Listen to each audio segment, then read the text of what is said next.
шаҳри Хуҷанд, маҷмаи Истиқлол, яъне бо ном Тоҷ дар ҳоли таъмир қарор дорад, лекин барномаи мо, яъне барномаи фурсати гап доир ба Тоҷ, доир ба таъмири он нест ва доир ба як духтараке нақл мекунад, доир ба Ибрагимова Дилором.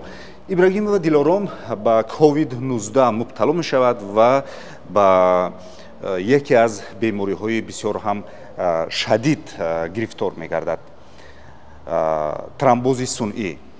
имрӯз пизишкон баъронанд ки ин духтарак бояд дар кишварҳои хориҷа ба клиникаҳои бисёрам маъруфи ҷаҳон ҷарроҳӣ бишавад. ва мо имрӯз суҳбат мекунем бо модари Дилором, модари бисёр ҳам меҳнатдӯст, оне ки дар ҳамин маҷмӯа, оне ки дар ҳамин мавзеъ бо фаррӯшӣ машғул аст, бо модари азиз оим Нисо суҳбат мекунем. Худашон омаданд. Мана холаҷон, салом алейкум. Шумо ба фикран? Ассалом. Шумо назми дуруст бик шумо гуфтед суҳбат кунем. баъд рафта як бор хонатон ба назди духтаратон ба як лай кунем ва як шумо сёмка кунем. ҳозир чизу чоратон куҷо ба?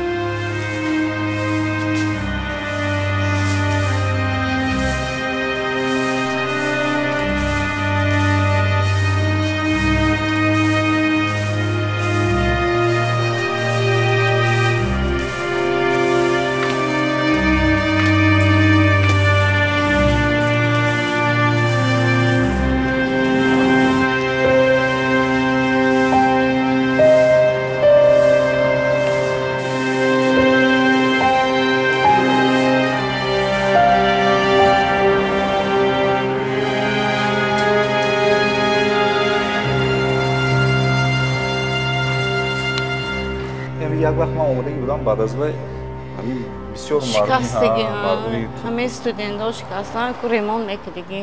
Ремонт ин ҳамаша кандиан ман гуфтам ки яъне ки вай мешад, таъмир мешад, таъмир мешад. خب شما اینجا چند سال اینجا کار میکنید؟ ازی من اینجا سال 2019 ایسی کار میکنم، فرار شده. میشویم همینجا میرویم تازه میکنیم، نمین کارمون. شما ازش سخت تمام شدگی. یعنی هر روز شما اینجا میبینید؟ روز شنبه یک شنبه اودقمو. فقط روز شنبه یک شنبه استراحت. هر روز اومده؟ هر روز میبینم. کار میکنید؟ از ساعت 8 تا 5 کار میکنیم. 600 سومون کار میکنم. و با همین اقلا برای که روی با خوراکی خودمون نمیرسد. ما فکر کردم که اکنون دوره ارزون گیرم گم نمیشه چون که وای بینیشان شوخوش نیست چندی مرتبه یوری تاجیلی جهز دادیم هوا نمیرسد از سبب همین روی نوعلاجیم رفتم من 500 سومون بود فقط دورو برای عصبش دورو میخرم 200 سومون برای چشمونش که چشمونش شخ میشد پوشیده نمیشد یعنی که حضور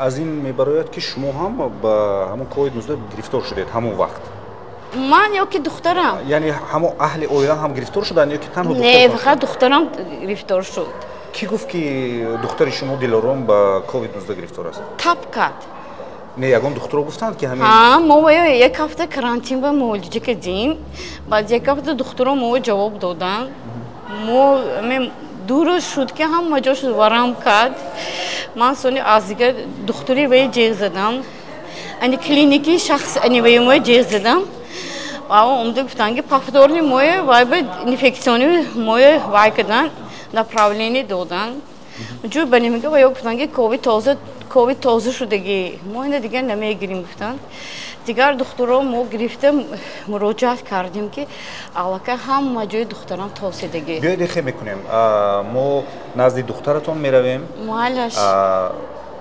و از نزدیک صحبت میکنیم و باقی مانده صحبتمون رو در همون نزدیک بیمار میکنیم مالش خوب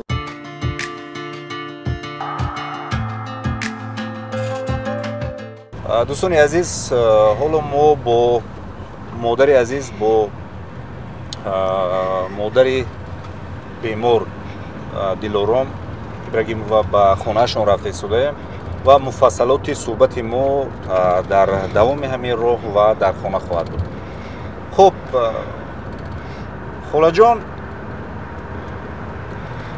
شما کی فهمیدید که همین دخترتون همین بیماری و گرفتاری اون که علامتاش بود نه؟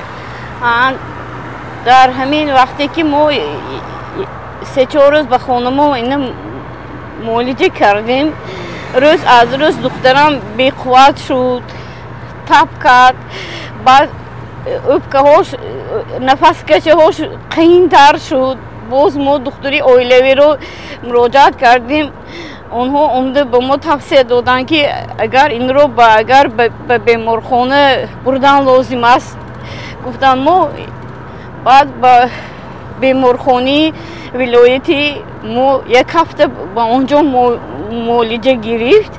بعد از 1 هفته ما به خانم جواب شد، ما به خانم اومدیم که بعد 2-3 روز الکی احوال دخترم روز از روز بدتر شد، تمام روح‌هایش چشمانش ورم کرد، خود نمیتونست. باز من به کلینیک 5 به دکتر اویلوی رو جیغ زدم که اومده دخترم رو احوال دخترم با خبر شدن. دکترها باز به ما راحت دادن که به بیمارخانه همین انفکسیونی شهری باز برم. کجا روم؟ کدوم من طرف؟ ایسی این طرف گردانم؟ پیش مگزینی دستی آورنده. خدا خیری همین قدر خیر خوب‌های چند که ما در ماه شریف رمضان در وقت دیگر اعتباش به ما کمک‌های خودشان رو رسانیدن که از بس که این بیماری دورم دراز بوده است، برای همین من از همین تمام تاجیکستان بیرون از این من سری تعظیم فرو می‌آورم که به ما دستگیری کردن، لیکن نوابسته به همین دستگیری خوراکواری به همش به ما کمک کردند، لیکن به همین جراحی آخرینش مبلغی بسیار بودن بعد، ولی مبلغ ما ناپور هست. برای همین ما تکرار به تکرار باشد هم من به همین وی تنین با من مراجعت کردم که الگه شما در تمام تاجیکستان در تمام جهان هم معروف هم مشهور هستید.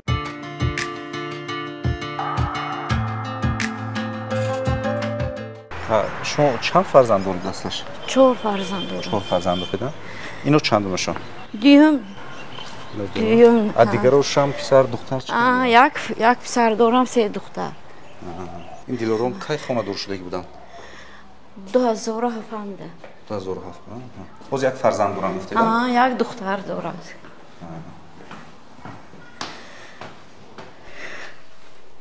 بچه‌م تو درست میشتیمی؟ السلام علیکم. السلام علیکم. شما نازمی؟ نامتون چیه؟ بهترین. سلام علیکم. شما نازمی؟ شما درست می؟ سلامتیتون نازمی؟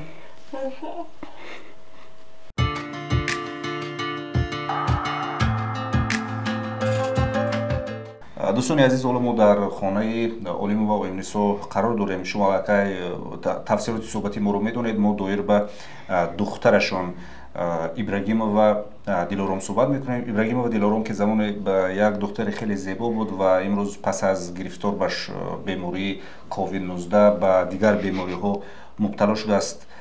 دایر به قصه، دایر به حیات همین دختر گپ میزنیم و البته امید میکنیم که شما برنامه ما رو تا انتها تماشا میکنید. خب بیاید درباره کودکی های دیلارم گپ میزنیم.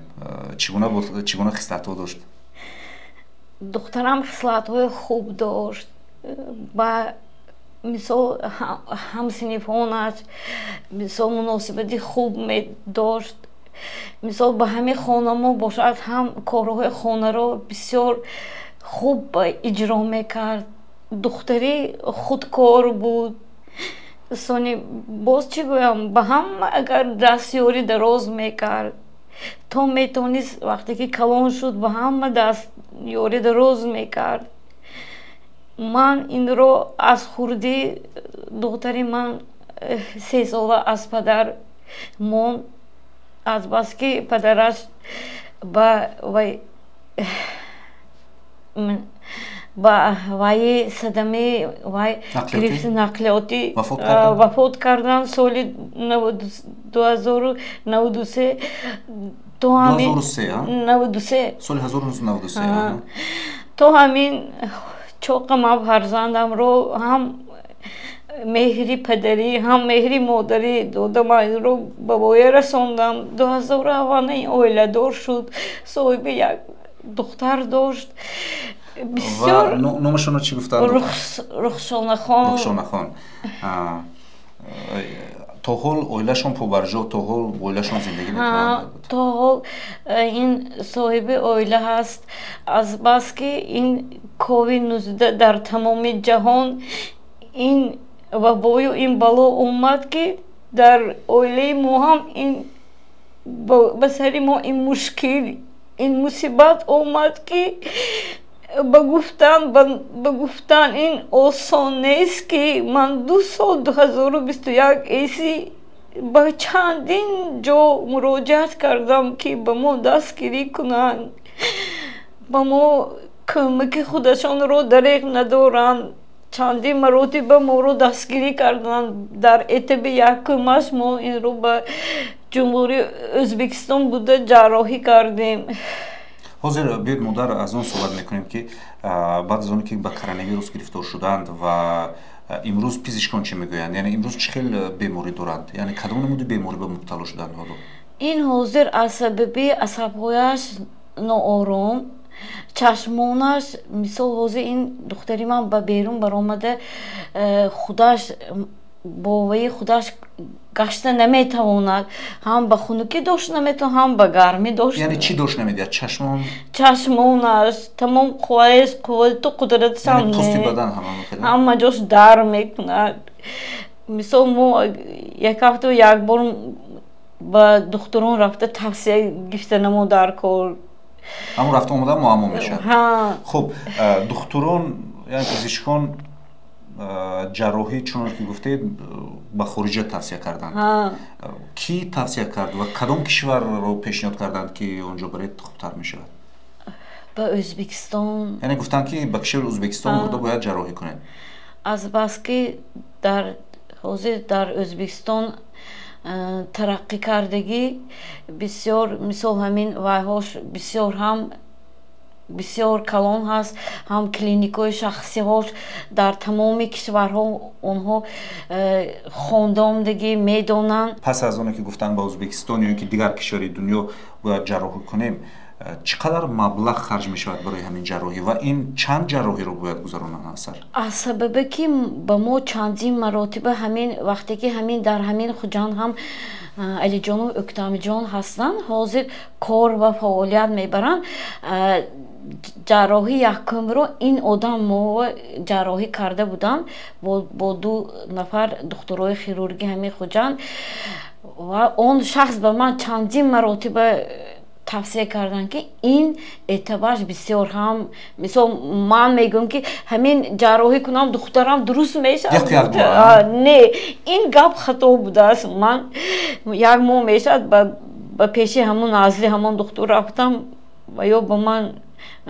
توصیه دادن که این بیماری به حد هم وزمین است هم این رو درست کردنش قیمتر میشد نمیشد نه به زودی حال نمیشود میگه اکنون ما به تاشکند بردیم دندان های سنئی موندیم از بس که دندانش همیقه کامش توشک هست دندان های سنئی مونده نشد یک مراتب در همین خجان موندیم نشد در ازبکستان موندیم نشد اکنون دکترای همون کلینیک های شخصی به ما توصیه دادن به ما مصلحت دادن که اکنون از پای های راستش گوشت و استخوان گرفته میلک میسازیم بعد از میلک ساختن بعد دندان میمونیم این حالت به زودی نمیشود مثلا من حاضر میرم خرسند میشم که همین روز جراح میکنن فردا دختری من صحت میشه یا با پا میخیزد گفتم من این رو البته شما خودتون خودم رو تیار کردن همین تقدیر به تن بودید که این زود صحت نمیشود و فرصتی زیاد وقت زیاد رو میگیرد خب چقدر مبلغ خریده میشد برای همین جراحی؟ با ما ماهی فوریه ما همین ازبکستان با رفتیم کلینیکی پرومت سرویس گفتگی کلینیکی شخصی های کلوناش روشن جان دکتری این علی گفتگی دکتر از امریکا رو تمام کرده اومدگی با ما توصیه دادن که خودی همین جراحی خودشون فقط کمش برای ساختنش 15,000 150,000 160,000 توجیگ میبرود گفتن که حالا که این چشم های اینجا با چشم هست دندون هست بعد از وای میلک میسازن اگر مثلا جراحی کمش 10 ساعت جراحی دوام دارد بعد جراحی اگر سلامتیش اگر خوب میشد بعد جراحی ممکن بعد 10 روز 15 روز دندان مونه نه اگر حالتش وزن‌تر شود بعد 3 ماه 4 ماه باز دندان میموند گفته با ما همین مصلحت دادن که اکنون با اتبی یکمش تمامی جهان با ما یاردم دادن که لیکن ما چندین مرتبه خودمو 6-7 مرتبه به تاشکند در آمده رفتیم یا من معالجه کردیم این رو باز اکنون منی اتبی دویمش منی خیلی مبلغ گفتن اکنون این مبلغ از بس که درمان نیست در ماه شریف رمضان من از تمام تاجیکستان از همه خیرخواه سری تعظیم فرو می آورم که با ما دستگیری کردن الهیم تن جانشان ساخت شود الهیم کستریکاشان پول شود یکم بار بیمار نشوند با ما دستگیری کردن از بس که این مبلغی بسیار بودن بس حالا جمع نشده است برای همین از شما خواهش میکنم تماشابینان من این کمپانی همین تلویزیونی تنین خواهش میکنم که شما علاقه در تمام جهان هم مشهور هم معروف هستید از شما خواهش میکنم که همین فرزندی به من همین بیمار 34 ساله فرزنده 6 ساله بی مادر نموند با من دستگیری کنید برای همین امروز من به خودم قرار دادم که به شما مراجعت کنم که در همین جهان آدمای خیرخواه هستند نگویند که این سخنهای ما بر دروغ نیست اومده احوالی فرزند مرا بینند خوب با فکرم شاید چندین مرتبه لحظه های بسیار خوب و سالم و لحظه های زیبایی فرزند خودتون رو در پیش چشمتان آوردید و شاید چندین مرتبه حالا آرزو هم کرده باشید که فرزند شما به همون حسن پیشتر به همون زیبایی پیشترش البته میخواهم که فرزند من به صورت بشینش شود لیکن از اول من از الله خواهش میکنم که به فرزند من به دردش درمان شود خداوند خودش معجزه کند که همین فرزند همینم به مادر نماند که من این فرزند این رو یک روز هم این رو دلی فرزند این رو گرفته نمیدونم از همین سبب من به همه جا مراجعت میکنم که به درد من درمان شود شما خودتون هم بیمار میشوید یعنی البته بیمار شوید اگر خودتون چگونه حس میکنید یعنی مثلا وقت میشود که به خدا میگم که من جانی من رو مایلش من روزی میشوم که به می فرزندم میتیم که می فرزندم ساله و ساله چون که من اکنون به 54 رسیدم اما من اون آشم رو خوردم میگم مایلش اکنون این همه از دست الله میبیاد من هیچ کار کرده نمیتونم فقط تکیه به خدا میکنیم در حق تمام تاجیکستان دعا میکنم در حق فرزند خودم شب و روز بیماران دعا میکنم که به درد ما هم شفا دهد حالی یک ماه نشده است ما این اصاب خورمانده بروردم همین کلینیکی واینده областной به 6-م etaج به اهل دین گفتگی دکتر اینو معالجه کردن 15 روز در قید اونها بود این رو معالجه کردن خیلی سال بهتر بود سلامتیش. یعنی یکی از قسمت‌های بیماریشون بیماری عصب هم هست، یعنی عصب هم هست. حاضر مو دکومنتار کردیم برای اینوالید برآمدن، چون که این قوتو ویاش نیست به کار کردن. مثلا یک اگر تو همین پایین میفرود علاقه این نفسش میگیرد، هوا نمیرسد. اکنون ما هر روز یوری تاجیل رو جزدم با چی میکنم؟ از الله خوش میکنم که به درد باورزم من درمون دید.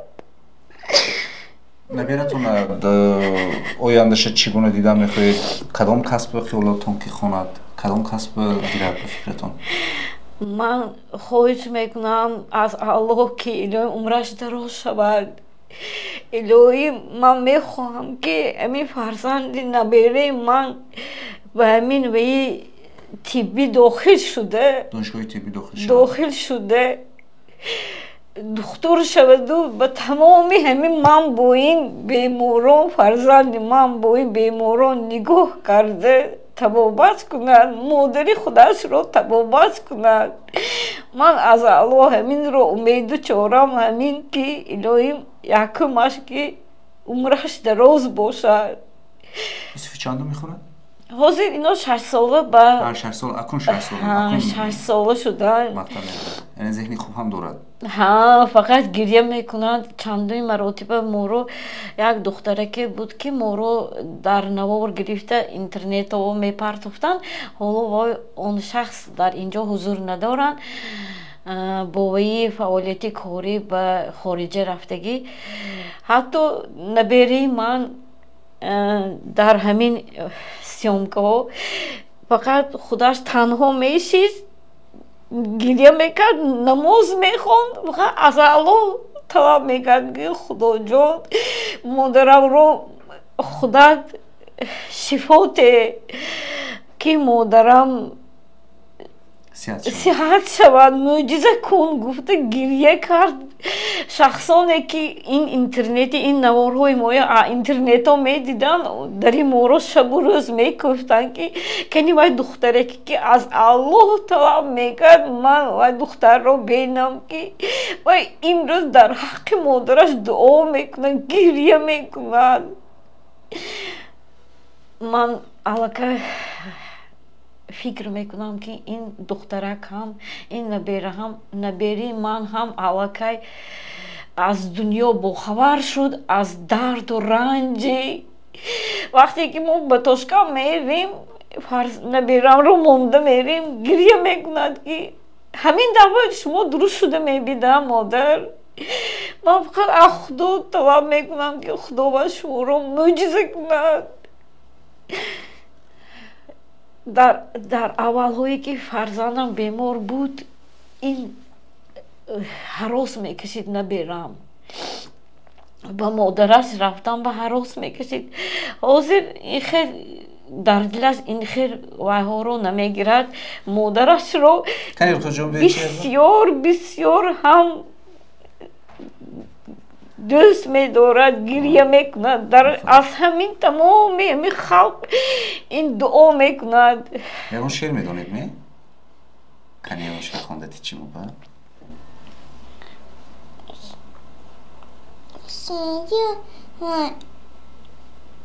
گو یکونده شعر نقصه گو بچم. بخچه به میرید به شما؟ هفته گذشته همسینیفونی در مکتبی 26 رومان دخترم تحصیل کرده بود. وای همسینیفوی دخترم مرا در کارم اومده دیدن، چنانه که شما رفته مرا دیدید همشون با پول خیرگواری اومد دیده، دخترم رو دیده خرسند شده، دعای خیر کردن که الهیم پروردگار الهیم به دردی همه تمامی بیمارا شفات در قطار اینها وایهایم چی کردن. علاقه بیماری فرزندم رو دیده روح افتاده شدن، خفه شدن نغز میشد البته در حق فرزندم. یکم تو شعر گوی چی موقع؟ جوری ارجمند که Minikayı mıydı? مرحبا پیچی Minikayı rastida Maria Noicecikistan. انا آفرین شما کلان شید کی میشید؟ Kutu mesela. دکتر میشید؟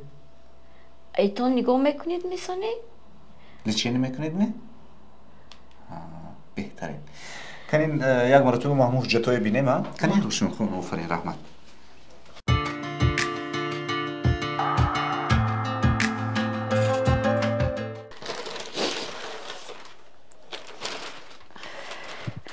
سوید به بسیارتر میام بینید همه جوش دهناش همش وای شدگی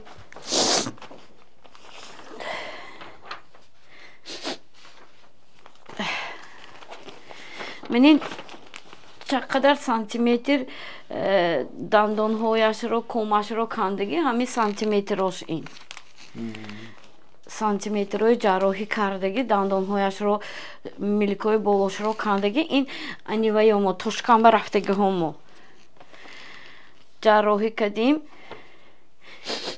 این در وی کلین وی جاغور خورفتگی همو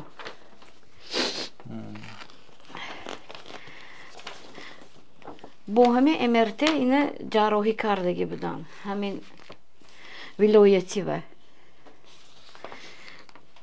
منی حجت های بیماری خورفتگی هاش این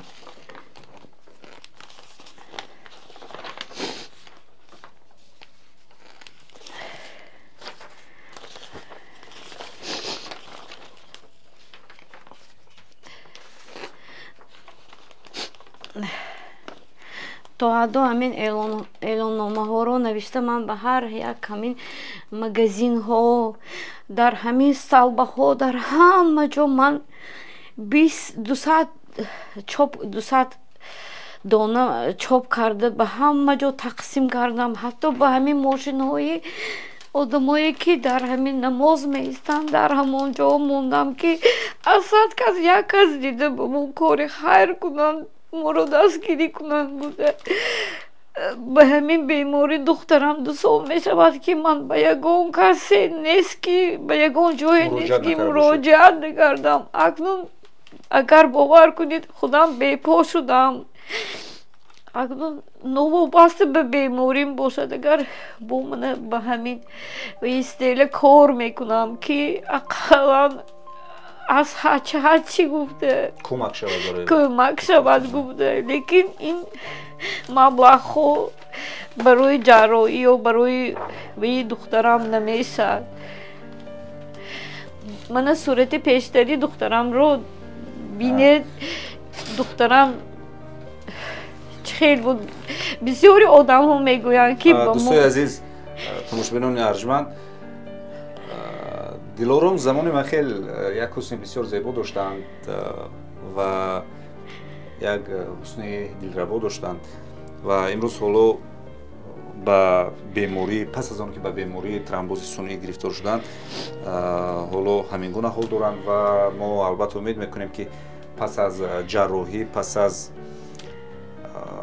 یک کار خوبی البته حداقل سلامتیشان برقرار میشه البته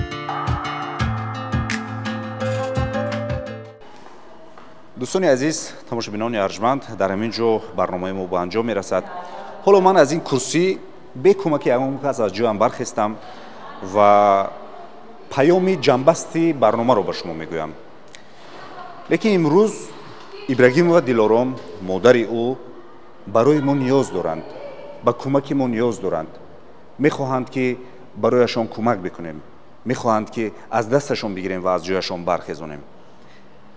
اگر شما امکان دارید، اگر شما میخواهید خیر بکنید، پس بر رقم‌هایی که حالا در اکران میبینید میتوانید که با مادر عزیز تماس بگیرید و برایشان کمک نمایید. حتی یک دستگیری شما، حتی یک دست داشتن شما میتواند که حیات یک نفر رو دیگر کرده باشد. یک جوان، یک مرد با چیدن و پرتافتن ستاره‌های بحری مشغول بود و یک مردی از نزد او میگذشت و پرسید که تو چیکار میکنی؟ گفت که به من خلل نرسان، من ستاره‌های بحری را نجات میدهم.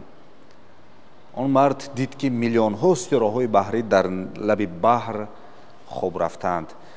گفته تو نمیتوانی همه این ستاره‌ها رو نجات بدی.